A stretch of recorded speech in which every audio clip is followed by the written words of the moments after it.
பிரபலமான ஆங்கராக இருக்கக்கூடிய மணிமேகலை இப்போ விஜய் டிவியில் இருந்து ஜீ தமிழ் பக்கம் வந்துக்கூடிய விஷயம் ரசிகர் மத்தியில் அதிர்ச்சி சோகத்தை ஏற்படுத்தியிருக்குது. அதோட விவரத்தை தான் இந்த வீடியோவில் பார்க்க போகிறோம். விஜய் டிவியில் எக்கச்சக்கமான ஆங்கர்ஸ், எக்கச்சக்கமான பிரபலங்கள் இருந்தாலும் முக்கியமான ஒரு ஆளாக கருதப்படக்கூடியவங்க யாருன்னு கேட்டிங்கன்னா கண்டிப்பாக அது மணிமேகலை தான். அதுலேயும் குக்கு வித் கோமாளி அப்படின்னு சொன்னாலே அதில் ஒரு முக்கியமான கோமாளி புகழுக்கு அப்புறமா மணிமேகலை இருந்து வந்துட்டு இருந்தாங்க. கடந்த வருஷம் நடந்த குக்கு வித் கோமாளி சீசன் 5ல் இவங்களுக்கும் பிரியங்காவுக்கும் ஏற்பட்ட ஒரு கருத்து வேறுபாடு காரணமாக அந்த ஷோலேருந்து பாதியில் வெளில வந்தது மட்டும் இல்லாமல் அதுக்கப்புறம் விஜய் டிவியில் எந்த ஒரு ஷோலையுமே மணிமேகலை கலந்துக்கல. இது ரசிகர்களுக்கு ஒரு மிகப்பெரிய ஏமாற்றம் தான். அதுக்கப்புறம் யூடியூப் சேனலில் வீடியோ போடுறது, அதுக்கப்புறம் அவங்க ஊரில் இருக்கக்கூடிய இடத்துல வீடு கட்டுறதுன்னு சொல்லி பல விஷயங்கள் பண்ணிட்டு இருந்தாங்க. இந்த நிலையில் இப்போ மணிமேகலை மறுபடியும் சின்னத்திரைக்கு வரவே மாட்டாங்களா அப்படிங்கிற கேள்வி இருந்துச்சு.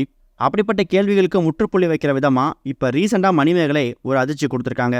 இது வரைக்கும் விஜய் டிவியில் ஒர்க் பண்ணிட்டு இருந்த மணிமேகலை இப்போ ஜீ தமிழுக்கு வந்திருக்காங்க. அதாவது ஜீ தமிழில் டான்ஸ் ஜோடி டான்ஸ் அப்படின்னு சொல்லக்கூடிய ஒரு பிரபலமான நடன நிகழ்ச்சி ரசிகர் மத்தியில் நல்ல வரவேற்பை வாங்கியிருக்குது. அதோட 3வது சீசன் இப்போ ஆரம்பிக்க போகுது.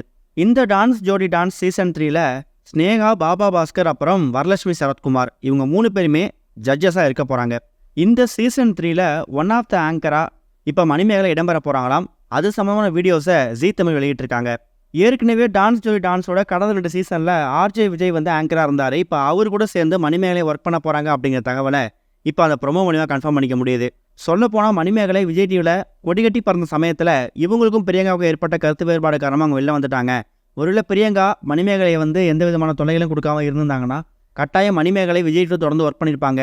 குக்கு வித் கோமாளி சீசன் 6 வந்து ஆரம்பிக்க போகுது. பொதுவாக பிக் பாஸ் முடிஞ்சாலே அடுத்த கொஞ்சம் மாதங்களில் குக்கு வித் கோமாளி ஆரம்பிச்சிடும். குக்கு வித் கோமாளிலுமே இந்த வருடம் வந்து மணிமேகலை இருக்க மாட்டாங்க அப்படிங்கிறது கன்ஃபார்மாக தெரியுது. இந்த விஷயத்தில் ரசிகர்கள் ஒரு பக்கம் ஏமாற்றமாக இருந்தாலும் இன்னொரு பக்கம் அவங்க வந்து ஜீ தமிழில் போன விஷயம் ரசிகர்களுக்கு கொஞ்சம் சந்தோஷம் தான். இது ஒரு பக்கம் இருக்க, சின்ன திரையில் ஒரு பிரபலமான நடிகை வலம் வரக்கூடியவங்க தான் ஆலியா மனசா.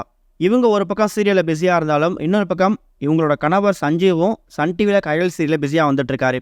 எவ்வளோதான் பிஸி ஷெடியூலில் சீரியல் நடிச்சிட்டு இருந்தாலும் இவங்க ஃபேமிலிக்கு டைம் ஸ்பெண்ட் பண்ணுறதை அவங்க தவற விடுறதே கிடையாது.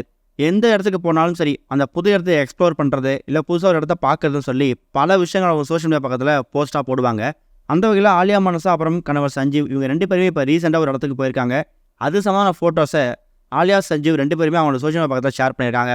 அது என்னன்னா, இப்போ ஐசிசி சாம்பியன்ஸ் டிராஃபிக்கான போட்டிகள் நடந்து வந்துட்டு இருக்குல்ல, அதோட லாஸ்ட் போட்டியாக இந்தியா வர்சஸ் பாகிஸ்தான் போட்டி வந்து நேற்று நடந்திருக்குது. இந்த போட்டி வந்து துபாயில் நடந்திருக்கு. இந்த போட்டியை பார்க்கறதுக்காக சஞ்சீவ் அப்புறம் ஆலியா மனசா இவங்க 2 பேருமே துபாய் ஸ்டேடியம் போயிருக்காங்க. ஸ்டேடியத்தில் ஆடியன்ஸ் க்ரௌடில் உட்காந்துருக்க மாதிரி ஒரு ஃபோட்டோவை இவங்க 2 பேருமே அவங்களோட சோஷியல் மீடியா பக்கத்தில் ஷேர் பண்ணியிருக்காங்க. இது வரைக்கும் கனெக்டிங் டிவிக்கு சப்ஸ்கிரைப் பண்ணனா மறக்காமல் சப்ஸ்கிரைப் பண்ணிக்கங்க. உடனடி அப்டேட்ஸ் பெறுவதற்கு நோட்டிஃபிகேஷன் பெல்லையும் கிளிக் பண்ணிக்கங்க.